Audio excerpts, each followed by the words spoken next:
os assassinatos brutais de uma família e que inspirou uma das grandes obras do True Crime, mostrando que a realidade tende a ser pior do que a ficção. Hoje eu vim falar pra vocês o caso do assassinato da família Cutler. Olá pessoas, sejam muito mais bem-vindos a esse canal. Esse canal fala sobre casos criminais todo sábado a partir das 10 horas da manhã. Então se você caiu aqui nesse canal de paraquedas, não sei o que você está fazendo que ainda não se inscreveu no canal, se inscreve no canal aqui embaixo, deixe seu like. E caso você já seja inscrito nesse canal, seja muito mais bem-vindo a mais um vídeo, deixe seu like.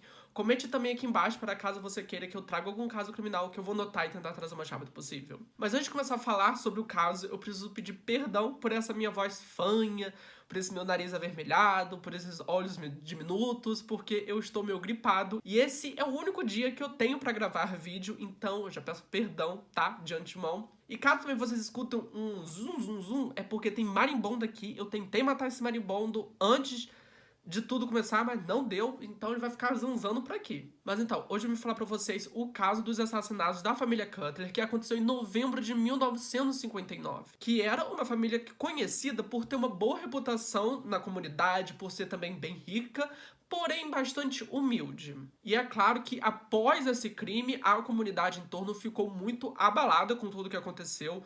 Sabe, não tinha motivos para que alguém assassinasse aquela família. O caso ganhou grande notoriedade nacional, principalmente por causa dos detalhes que os assassinos deram a um escritor que inspirou um livro muito famoso que é A Sangue Frio, que é o do Truman Capote. Acho que é assim, eu ainda não li esse livro, sou doido para ler. Não tenho nem comprado, mas assim, sou doido para ler esse livro.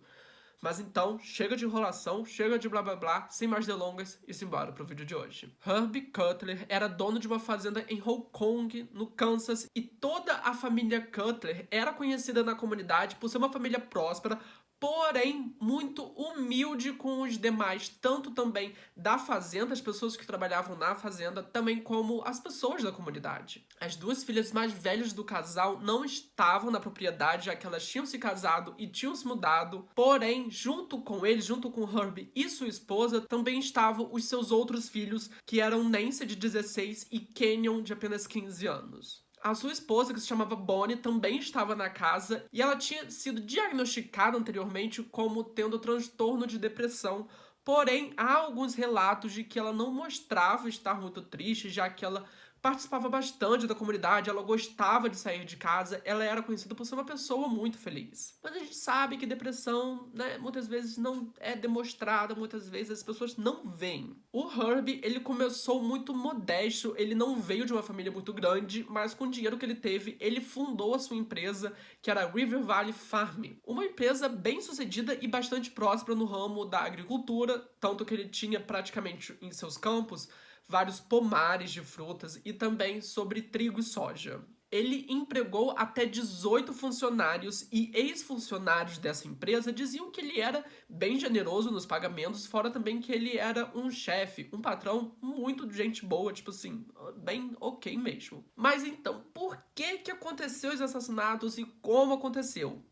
Vamos lá. Na noite do dia 14 de novembro de 1959, os assassinos Richard Hickok e Perry Smith dirigiram cerca de 640 quilômetros ao redor do estado de Kansas até chegar na localidade onde a família Cutler morava. Nas primeiras horas da manhã do dia 14 de novembro, essa dupla de assassinos chegou na comunidade, que era a Holcombe, que tinha cerca de 300 pessoas morando na época. Eles então conseguiram localizar aonde estava a casa e entraram na propriedade através de uma porta destrancada. Eles então acordaram a família Cutler, levando a esposa e também os dois filhos até um banheiro do segundo andar. Já o Herbie, ele foi levado para o primeiro andar e foi colocado dentro do seu escritório. Uma busca inicial foi feita para descobrir um certo cofre que tinha na casa, já que eles ouviram que esse cofre existia e tinha cerca de 10 mil dólares dentro daquele cofre. Então, eles não queriam matar a família Cutler, eles queriam roubar o cofre. Mas, depois dessa busca, eles não descobriram nada, não tinha cofre nenhum naquela casa. Depois dessa busca fracassada, eles então levaram Bonnie até o quarto, o seu corpo foi encontrado com as mãos atadas na frente do corpo e jogado em cima de uma cama. Foi então que os homens levaram Herbie e também o Kenyon, que era o outro filho de 15 anos, para o porão. A princípio, eles amarraram o Kenyon e amordaçaram ele perto de um cano de vapor, mas então eles decidiram mudar ele de lugar para uma sala de jogos, adjacente ali do porão. Impressionantemente, vamos dizer assim, eles colocaram esse garoto perto de um sofá e atrás de sua cabeça foi encontrado um travesseiro branco, possivelmente para garantir, talvez, o conforto de Canyon. Foi então que os dois rapazes pegaram o Herbie, que já estava amordaçado e também amarrado, e eles jogaram ele no chão de concreto da fornalha, quer dizer, da sala da fornalha. O Perry Smith, ficou no mesmo andar e ficou na mesma sala de Herbie, enquanto o Richard, ele foi novamente para o andar de cima à procura do tal cofre, porque eles ainda estavam encucados com isso, eles queriam achar aquele cofre. Pouco tempo depois, o Richard, ele voltou para o porão e decidiram que aquilo ali não poderia ter mais nenhuma testemunha contra eles. Ou seja, eles decidiram assassinar toda a família. Foi então que Smith, que já era conhecido por ter vários acessos de raiva, por ser propenso à violência, ele então cortou a garganta de Herbie e matou ele com um tiro na cabeça. E então, os dois foram até a sala de jogos, onde também Smith atirou na cabeça de Canyon. Eles então subiram até o segundo andar da casa, onde encontraram Nancy e deram um tiro nela. Já a Bonnie, ela foi morta também com um tiro na lateral de sua cabeça. Porém, há meio que uma teoria de que o Richard conta que o Perry Smith queria abusar sexualmente de Nancy antes de matar ela. Porém, o Richard não deixou que isso acontecesse, então ele foi lá e deu um tiro na Nancy. É uma teoria que, tipo assim, é debatida. Ele diz que não queria abusar sexualmente, já o outro diz que sim, ele queria abusar e foi graças a mim que ele não abusou dela. Não tem como a gente saber porque, né? Depois de ter matado toda a família, eles então roubaram cerca de $50, o que mais ou menos hoje está em torno de $523, perto disso. Então eles saíram de casa. Eles não conseguiram encontrar o cofre ou nenhuma outra quantidade de dinheiro, já que o Herbie, ele não tinha dinheiro na sua casa. Ele fazia pagamentos dos seus funcionários com cheque.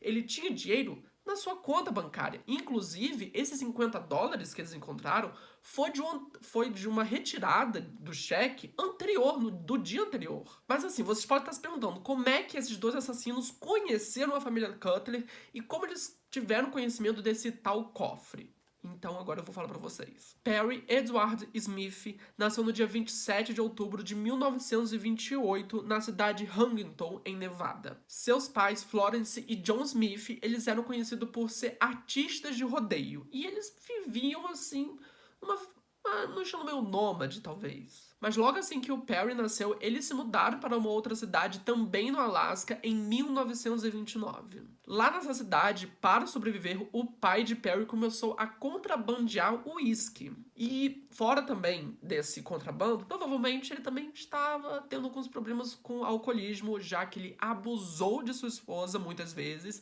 e também abusou dos seus 4 filhos. Foi então que em 1935 a mãe decidiu fugir de casa junto com seus filhos. Aí vocês podem estar pensando, pô, finalmente, né, ele teve uma vida tranquila. Não, muito pelo contrário. Eles então se mudaram para São Francisco e lá nessa cidade eles tiveram que viver com a sua mãe, que era alcoólatra. Depois que a mãe dele morreu, os seus irmãos junto com eles foram colocados em uma espécie de orfanato católico e, segundo ele próprio, disse que as freiras daquele local abusou física e emocionalmente dele pelo seu problema de urinar na cama, já que ele tinha 13 anos e não era para isso acontecer. Quando eu digo abusar física e emocionalmente, eu não estou falando de abusar sexualmente. Provavelmente ele está querendo dizer que essas freiras batiam bastante nele. Então, ele meio que se mudou para um outro orfanato e onde esses cuidadores tentaram afogá-lo. Isso supostamente. Já agora, na sua adolescência, ele decidiu meio que se reunir com seu pai e viveu praticamente uma vida bastante, assim, itinerante.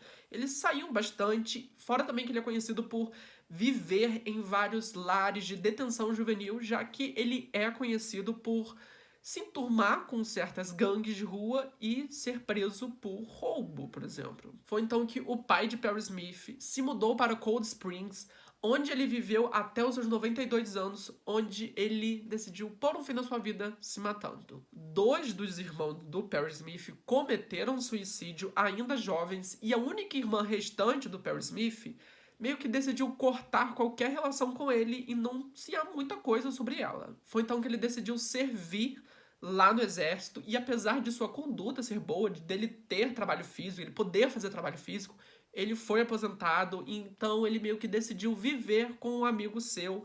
E nesse novo lar, ele começou a trabalhar com conserto e pintura de carros, onde ele conseguiu juntar um dinheiro e comprou uma moto. Porém, não durou tanto assim, já que ele sofreu um acidente e isso fez com que ele quebrasse as 2 pernas. E desde então ele começou a sofrer com dores crônicas e teve que tomar muitos remédios. Ele é conhecido por abusar desses remédios. E agora eu vou falar sobre o outro cara que também não teve uma vida muito boa. Richard Eugene Hickok nasceu no dia 6 de junho de 1931 em Kansas City e seus pais eram trabalhadores rurais. Não se sabe muita coisa sobre sua infância, mas se sabe que em 1950 ele sofreu um acidente automobilístico onde deixou um dos seus lados do rosto meio deformado. E apesar da gente saber pouca coisa sobre ele, ele queria frequentar faculdade, ele queria ser alguém na vida, vamos dizer assim. Tanto que ele tentou, mas ele não conseguiu, já que sua família não tinha dinheiro para poder bancar ele. Então, ele decidiu trabalhar como mecânico e foi nesse trabalho, mais ou menos, que ele conheceu sua esposa e teve um filho. Então, ele decidiu meio que trabalhar como mecânico e foi mais ou menos nesse meio que ele conheceu sua esposa e teve 3 filhos. Depois, ele se envolveu em um caso extraconjugal, se separou da sua esposa e, posteriormente, também pediu divórcio da sua esposa que era amante, que agora era uma esposa oficial. Não se sabe o porquê deles se divorciarem, mas se sabe que o Richard ele começou a se envolver com pequenos crimes. Por exemplo, como trapaças, como assinar cheques que, sabe, eram fraudulentos. E isso fez com que ele parasse na prisão e foi nessa prisão que ele conheceu o Perry Smith. Foi nessa prisão estadual do Kansas que ele conheceu o Perry Smith e lá eles conheceram uma outra pessoa muito importante para esse caso. Foi um cara chamado Floyd Wells, que era um ex-companheiro de cela de um desses rapazes, mas ele também era um ex-funcionário da família Cutler. E segundo esse Floyd Wells, a família Cutler tinha em sua propriedade um cofre que tinha $10.000.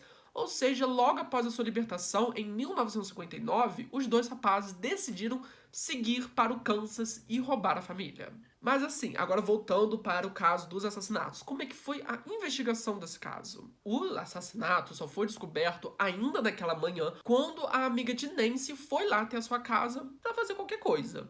Quando ela viu aquela cena, ela obviamente chamou a polícia. Foi então que o xerife local chegou naquela cena do crime junto com outro cara que era responsável por tirar as fotos da cena do crime. E foi praticamente graças a essas fotos que conseguiram ter bastante pistas sobre quem eram esses caras. Foram retiradas algumas fotos, inclusive em uma delas dá pra ver uma mancha de sangue meio que invisível a olho nu, e também foram retiradas fotos de marcas de pneus na estrada. Todo o caso ganhou certa grande notoriedade nacional, já que todo mundo se chocou com esse tamanho assassinato, com essa brutalidade dos assassinatos, e foi então que, outras pessoas, outras autoridades começaram a chegar na investigação, inclusive o FBI e também o KBE. Obviamente, os 2 assassinos fugiram imediatamente e seguiram para Kansas City, onde o Richard ele escreveu uma série de cheques fraudulentos. Mas logo assim que eles foram descobertos, eles decidiram fugir novamente. Junto com esses 2 rapazes, com esses 2 assassinos, eles também roubaram um binóculos do Herbie e eles seguiram até o México, onde eles conseguiram penhorar esse binóculos. Ou seja, eles conseguiram mais dinheiro. Então, eles seguiram para 3 outras cidades, que eram a Califórnia, o Oklahoma e também a Nebraska. E de lá, eles seguiram para outras cidades, que foram para o Wyoming, onde então eles roubaram um carro e novamente eles voltaram para Kansas City. Mas assim, eles não pararam por aí. De lá, eles viajaram para a Flórida e, novamente, da Flórida, eles viajaram para Nevada. E enquanto tudo isso acontecia, os investigadores conseguiram uma confissão de Floyd Wells dizendo que eles tinham dito para esses dois rapazes que tinham um cofre na casa da família e que possivelmente era por isso que esses assassinatos tinham acontecido. Ele deu essa confissão, obviamente não foi à toa, ele recebeu dinheiro e também uma diminuição de pena. Os dois rapazes foram capturados em Las Vegas no dia 31 de dezembro de 1959,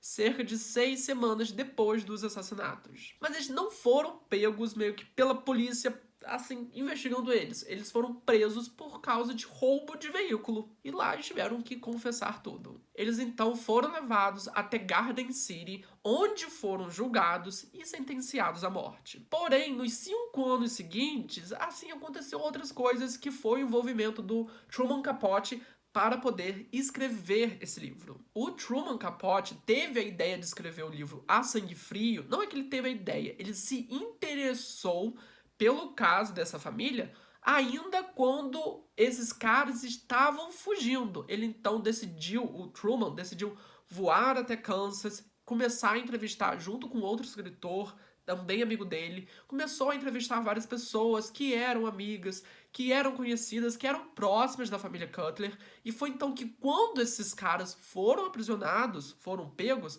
ele passou praticamente os próximos 5 anos entrevistando os dois assassinos para poder, assim, descobrir qual foi a motivação. Porém, essa investigação criminal do livro não durou muito, já que ambos os assassinos foram enforcados no dia 14 de abril de 1965. Porém, há uma teoria sobre esse livro. Novamente, é uma teoria, eu não estou falando que ela é certa ou errada, é apenas uma teoria dizendo que o Truman Capote e o Perry Smith tinham uma amizade, isso era claro, eles tinham uma amizade muito forte, isso é fato, porém a teoria diz que eles eram algo além da amizade, eles possivelmente tinham um caso, já que o Truman Capote, ele era abertamente homossexual, ele não tinha problema com isso, mas assim, há uma teoria, já que os dois se tornaram amigos, sabe, muito fortes, eles eram grandes amigos. Porém, não há nenhum resquício sobre esse relacionamento. O Truman nunca escreveu ou falou com qualquer outra pessoa sobre esse relacionamento. Ou seja, é apenas uma teoria. Mas então, esse foi o vídeo. Espero que vocês tenham gostado. Se gostar, não esqueça de se inscrever aqui embaixo. Também deixar o seu like. E assim, é um caso muito peculiar. Eu gosto de falar sobre esses casos envolvendo família, porque, assim, é algo muito bizarro. E é uma coisa que eu tô tentando trazer todo mês de dezembro. Eu não consigo mais achar casos envolvendo o Natal. Então eu quis meio que trazer uma coisa envolvendo o Natal, que é a união de família. E nada melhor do que comemorar a união de família falando sobre casos envolvendo assassinatos de família. Enfim, na minha cabeça fez sentido. Mas então, até semana que vem para mais um Caso Criminal e tchau, tchau.